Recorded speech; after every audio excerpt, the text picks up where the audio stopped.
appunto della fiera, dopo l'esordio di ieri. Ancora ci ritroviamo qua sulla diretta Instagram per fare un po' un giro virtuale nella fiera. Ovviamente l'invito è a vederla dal vivo. E vediamo, c'è un nostro amico della fiera, Luca Traini, che abbiamo imparato a conoscere ieri insieme alla moglie Deborah Ferrari. Ci hanno parlato dell'esposizione che è ospitata qua al primo piano del museo, che adesso andremo a vedere bene. Vedremo tutti quelli che sono gli artisti esposti, le opere esposte. Vediamo tra i visitatori anche, se possiamo avvicinarlo, l'assessore Alessandro Fiorentino del Comune di Olbia, assessore al bilancio ma anche con la delega alle innovazioni tecnologiche. Alessandro, posso chiederti un po' un commento su quello che hai visto sinora? Beh, intanto siamo contentissimi per aver ospitato la seconda edizione. Come potete vedere è pieno di... Io tra l'altro sono un appassionato di Star Wars e qui potete vedere tutte le spade. Faccio una piccola premessa perché sono veramente appassionato. E tutte queste... Andiamole a vedere insieme, andiamo. Vengono fatte con questi tipi di stampanti che sono le stampanti in 3D. Proprio in questo momento ne vediamo una in funzione che sta progettando, sembra un piccolo palazzo in miniatura. È molto importante anche perché l'abbiamo detto ieri in conferenza, Olbia, ma in realtà tutta la Sardegna, perché Olbia è la capitale di un evento quantomeno regionale, può essere capitale dell'innovazione. Io spero proprio di sì e penso che si possa riuscire a che questo possa avvenire, insomma. Ora continua pure Alessandro Fiorentino, la fiera. Andiamo a sentire uno dei maker protagonisti di questa fiera. Ciao, ricordami nome e cognome. Raffaele Puddo. Sei di? Tula. E sei forse uno dei maker più fotografati insieme alle tue creazioni. Ce le mostri un po', ce le descrivi? Per esempio ieri mi dicevi eri molto orgoglioso di questa. Aiolos dei Cavalieri dello Zodiaco, completamente stampata in 3D e rifinita a mano.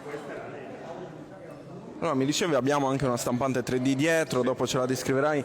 Ora tu dici stampata in 3D, però cosa vuol dire questo? Qual è il processo che arriva che parte da qua, dall'idea, e arriva a crearla a grandezza naturale? Tramite dei file digitali vengono elaborati in un software apposito, da cui poi viene rimandato proprio alla stampante, dove per ogni singolo pezzo parte la stampa, che poi a fine progetto vengono assemblati per fare proprio il personaggio. Una volta assemblato, che abbiamo già tutte le dimensioni, viene nuovamente scomposto e verniciato per ottenere il risultato finale. Bene, però passiamo anche dal grande al piccolo. Ieri ne stavamo parlando nel primo giorno, la passione per il mondo di Harry Potter, per le bacchette, sì. E qua invece si lavora di dettagli, si lavora di precisione. Qua abbiamo un'altra tecnica, realizziamo il master con la stampante 3D, poi un calco con silicone per riprodurre in serie. Poi, che è questo qua? Sì, per riprodurre in serie tramite una colata di resina le bacchette. Immagino procedura simile oppure no per le spade Star Wars? No, qua siamo nuovamente sulla stampa 3D. Queste vengono prodotte in un pezzo unico, essendo pezzi molto piccoli, che si realizzano tramite una stampa singola. Perfetto, invece sono curiosissimo perché qua c'è innovazione, però campeggia la storia, no? C'è Tutankhamon addirittura. Sì, questo sì, lo stesso stampa 3D, pezzo unico, manca il pezzo posteriore perché per logistica l'abbiamo staccato. E il calco in grandezza naturale, scala 1:1 proprio. Perfetto, ci fai vedere un po', hai portato una stampante 3D, ci fai vedere qual è il lavoro che abitualmente fai e come si usano queste attrezzature? Qua ora stiamo realizzando il Big Ben di Londra, dovrebbe essere finito da qui a un paio d'ore. Qua siamo partiti dal file e ora è in produzione, sta realizzando. Scalda il filamento, lo fonde e viene depositato strato su strato fino al raggiungimento finale. Che immagino si parte da un progetto, dal progetto digitale, poi... Sì, dal file digitale, elaborato e mandato in stampa. Senti, ma tu quante stampanti hai a casa? 8. 8 veramente? Sì. Un laser, una fresa, un router CNC, poi altre 2 macchine e una termoformatrice. Le metti a lavoro tutte insieme contemporaneamente o come? Dipende, la maggior parte delle volte tutto insieme per avere tutto pronto, per non trovarmi poi, come si dice, in stand-by su alcune parti. Ok, quindi ha detto tra un paio d'ore sarà completato. Da quante ore sta lavorando? 7 ore e 7 minuti. Quindi comunque stasera torneremo e troveremo il Big Bang, giusto? Pronto, finito. Grazie, allora buon lavoro e buona fiera. E noi la proseguiamo la fiera, come dicevo, con l'esposizione, con la grande esposizione di Game Art. Quindi l'abbiamo affrontato ieri durante una delle interviste con Neoludica di Varese. Game Art, quindi arte che parte dal mondo dei videogiochi e trova il mondo dei videogiochi come massima ispirazione. Queste sono delle foto di Francesco Del Rio, tra l'altro artista sassarese. Io direi che adesso qualche secondo di pausa e poi potremo vedere un altro piano della Maker Faire Sardinia e vedere gli altri espositori.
Dell'esposizione, anzi Filippo ti abbiamo qua, descrivici un po' quello che vediamo adesso in diretta.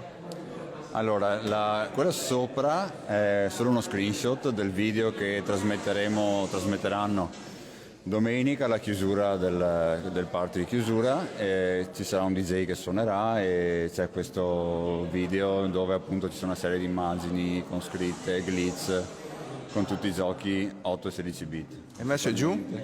Giù c'è questo, alla fine un tributo alla Sardegna, visto che appunto siamo qua, dove c'è questo, è un effetto da vedere in realtà aumentata. Allora faccelo vedere, vai, faccelo vedere. Vediamo se lo carica, eccolo qua. Dove si può esplorare è per grande. Instagram o Facebook, e dove bisogna cercare tutti i vari lemming nascosti, tra cui questi poveracci che stanno affogando. Poi ce n'è uno nascosto, se andiamo più indietro vediamo se esce. Eccolo.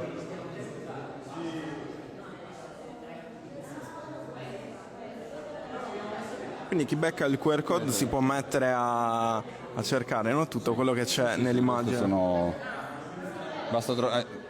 Purtroppo ci vuole l'immagine, nel senso che è riferita a questa immagine qua, però insomma sì. Grazie Filippo, grazie perché ci hai fatto vedere una delle curiosità di questa Maker Faire, perché io ti dico la verità, vedevo questa immagine ovunque e non capivo cosa fosse. Grazie Filippo. Grazie a voi. Proseguiamo adesso allora il giro, come dicono quelli bravi, anzi in TV 60 secondi di pausa e torniamo. E abbiamo proprio l'autore, Andrea Milia. Ciao Andrea. Ciao, come va? Allora, descrivici un po' le tue opere. Adesso le passiamo in rassegna un po' tutte. Innanzitutto questi cubi. Dici come sono creati, cosa rappresentano per te, dici tutto. Intanto questi sono quasi cubi, perché sembrano cubi ma hanno delle piccole differenze di faccia, sono quasi cubi perché a me piace la simmetria e l'imperfezione, un'imperfezione ricercata. Quindi questi, diciamo che io non sono uno scultore, io sono un po' come Fontana che diceva io non sono né pittore né scultore, sono artista spaziale. Quindi queste sono opere tridimensionali. E sul concetto della tessitura su pietra, che è quello che guida tutta la mia produzione, sono le prime opere tridimensionali che vengono fuori. Questi che vedete adesso sono i quasi cubi di ispirazione architettonica, quindi io ho dato le decorazioni come se fossero degli ambienti esterni, tipo balconate, finestre, porte.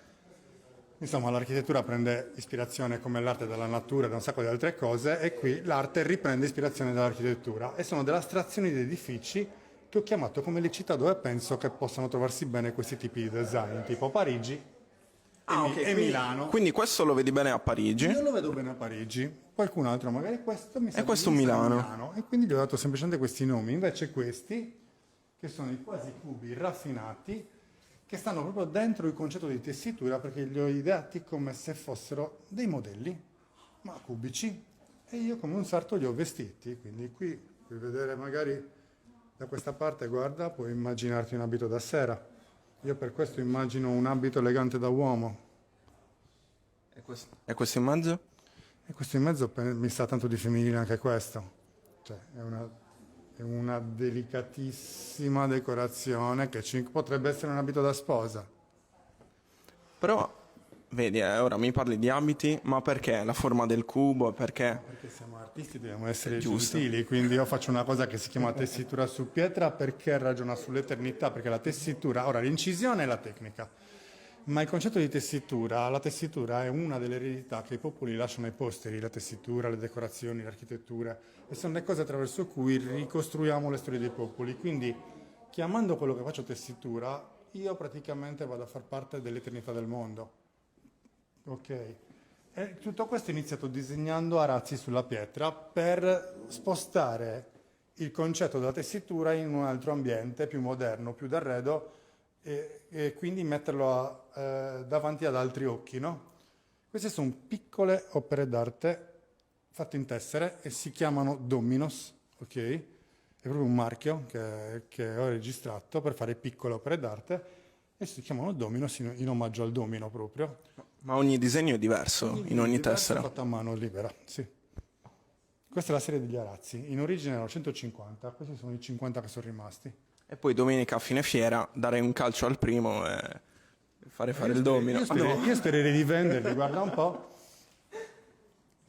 Bene, ma Andrea, di dove sei? Selargius. Da quanto tempo ti occupi di questo tipo di Da arte? sempre, ma la tessitura su pietra inizia a nascere nel 2015 e prende un grande sbocco nel 2018. Ok, quindi dal 2018 a oggi ho fatto un inferno, ho fatto una grandissima produzione. Questo è un altro tipo di produzione. Questo è basalto nero sardo di Terralba. L'Oristanese è l'unica parte della Sardegna che ha il basalto nero, il resto del basalto in Sardegna è tutto grigio. Il basalto è una pietra un po' più rustica del granito nero, quindi ho trovato una poetica che va bene per il basalto. La mia produzione in questo momento è il 90% granito nero assoluto, il 10% basalto. Per adesso queste sono le prime produzioni in basalto che rientrano nel concetto di tessitura su pietra e sono i circuiti, che io le vedo un po' come, sai, siamo pieni di circuiti. Oggi anche le monete sono circuiti adesso, però anche i circuiti in realtà chi li ha inventati, chi li ha capiti, chi li ha strutturati prendono esempio dalle nostre reti neuronali. Il sistema nervoso, sono quelli i circuiti, quella è l'ispirazione dei circuiti. Quindi è solo per far capire che il concetto di circuito, noi viviamo di connessioni che devono funzionare, i collegamenti devono essere tenuti, ma puoi pensare a collegamenti come anche le amicizie.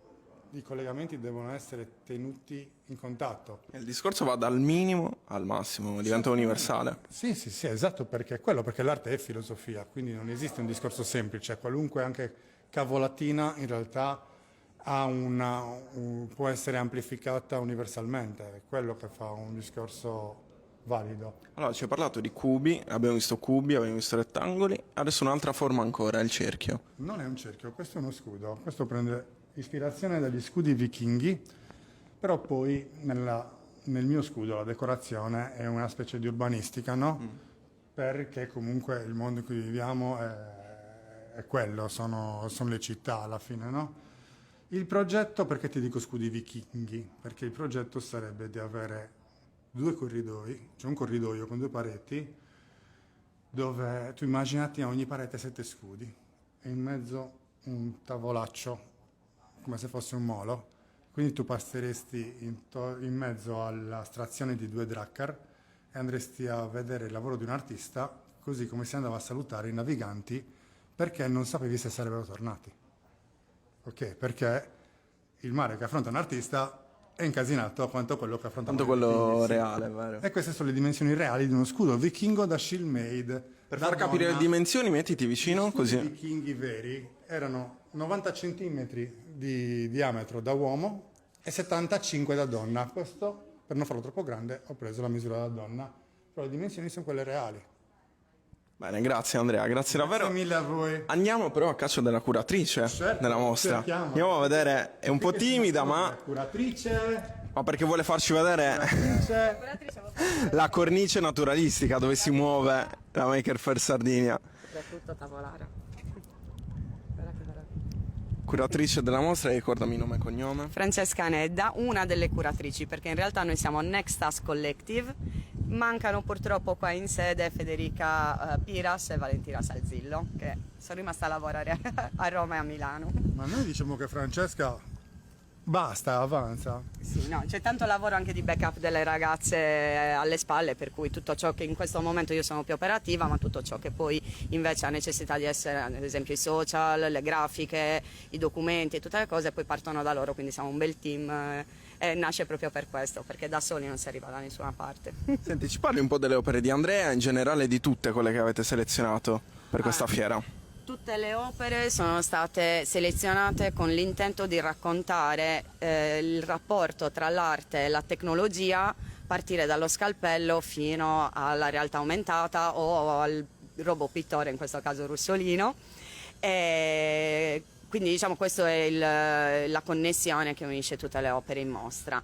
In particolare le opere di Andrea siamo state innanzitutto catturate dall'idea dei circuiti, però poi andando in studio da Andrea abbiamo notato che in tutte le sue opere c'è un rapporto strettissimo con la tecnologia e anche un rapporto con la tecnologia proprio di laboratorio che magari si vede meno spesso, in quanto lui lavora nella marmeria e quindi c'è una collaborazione. Lavoro con la marmeria.